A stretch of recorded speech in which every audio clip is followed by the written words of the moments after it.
Hi friends, weight லாஸ்க்காக vegetable salad எப்படி பண்ணுறதுன்னு பார்க்கலாம். அதுக்காக நான் சின்ன பவுலில் கேபேஜ், கேரட், வெங்காயம், தக்காளி, வெள்ளரிக்காய் இவ்வளவும் குட்டி குட்டியாக கட் பண்ணி எடுத்துருக்கிறேன். இதை ஒரு பெரிய பவுலில் எல்லாத்தையும் சேர்த்துக்க வேண்டியதான். அப்போ மிக்ஸ் பண்ணால் வசதியாக இருக்கும்.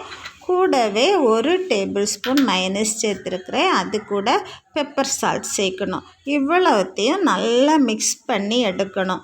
ஈவனாக எல்லா காயிலையும் இது பிடிக்கும்படியாக நம்ம மிக்ஸ் பண்ணி எடுத்து சர்வ் பண்ணணும். இது காலையில் டிஃபனுக்கு பதிலாக நம்ம தொடர்ந்து சாப்பிட்டு வந்தோன்னா வெயிட் லாஸ் கிடைக்கும்.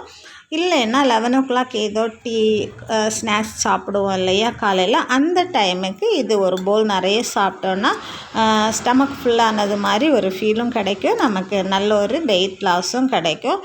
ட்ரை பண்ணி பாருங்கள், டேஸ்ட்டும் சூப்பராக இருக்கும். வீடியோ பிடிச்சிருந்தால் லைக் பண்ணி ஷேர் பண்ணுங்கள். சொந்தம் தொடர சேனலை ஃபாலோ பண்ணுங்கள். தேங்க்யூ, பாய்.